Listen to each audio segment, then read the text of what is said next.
Hello everybody, this is Money Mom. Welcome back to the channel. Today I'm going to do a book review on the book Atomic Habits. So let's get started and talk about it. Before getting into a little bit about the book, I want to mention to you guys, I'm an avid reader, but many of the books I read are forgettable and I don't really love very many books. I actually really loved this book. At the end of this video, I'm going to share with you guys my favorite fiction book. If I love a book, I definitely want to share about it, and many of the people I've told to read it have also felt the same way I do. Why do I love Atomic Habits by James Clear, may you ask? First of all, it's an easy read and it kept my interest. So if something keeps my attention, that's a positive. The bottom line of this book is it is about creating good habits for life, and it's about the small baby steps. So small manageable changes, making it so easy you cannot fail.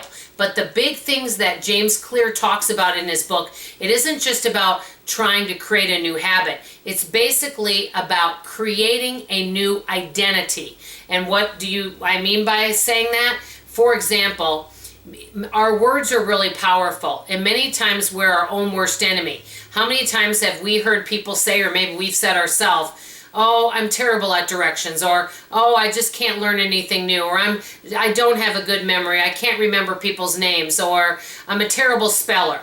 When we say things like that, we actually make it come true in our life. For example, you may have somebody say, oh, I really hate exercising, and I'm going to try to exercise every day. Well, we have to work on changing our identity. So let's say somebody is trying to write a paper for class. Instead of saying, oh, I'm trying to write this paper, or say I'm trying to write, they'll say, I'm a writer. It's all about the identity. Instead of saying that they're a fitness exerciser or aerobics, they'll say, you know, or I am going to run for exercise, they'll say, I'm a runner.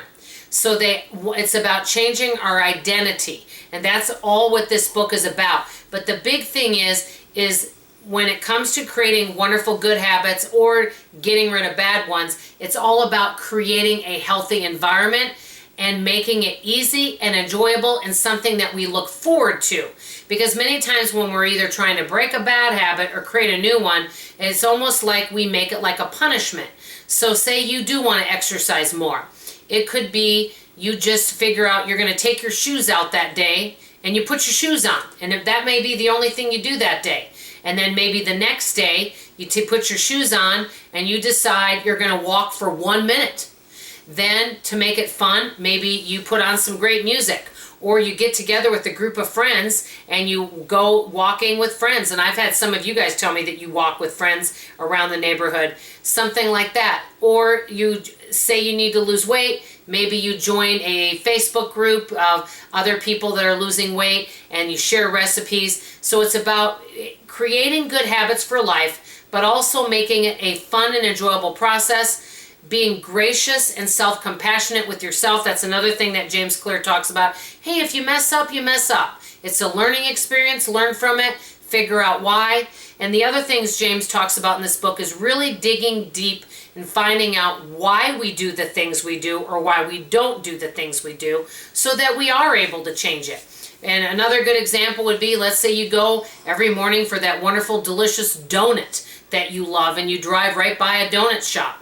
And you know that you're kind of gaining weight and it's not very healthy for you. Well, can you drive a new way? Can you find a way to make donuts healthier? I'm just coming up with ideas off the top of my head, by the way. So I just think this book is excellent because it's all about making changes in our life more fun, changing our identity. So let me know if Atomic Habits would be a book you would enjoy. I can tell you that I have really enjoyed it so much that I think this is a book that I would like to read once a year, and actually because I think it's going to be very helpful in my life. So that's what I wanted to share about Atomic Habits. Now, the other book, which I'm not doing a review on, that I want to tell you that I read, that I absolutely loved, that kept my interest the entire time, and I won't give any spoilers, but the ending blew me away. That's why I loved it. Is called The Silent Patient. Let me know if any of you have read that. I would love to know what you think, but no spoilers below.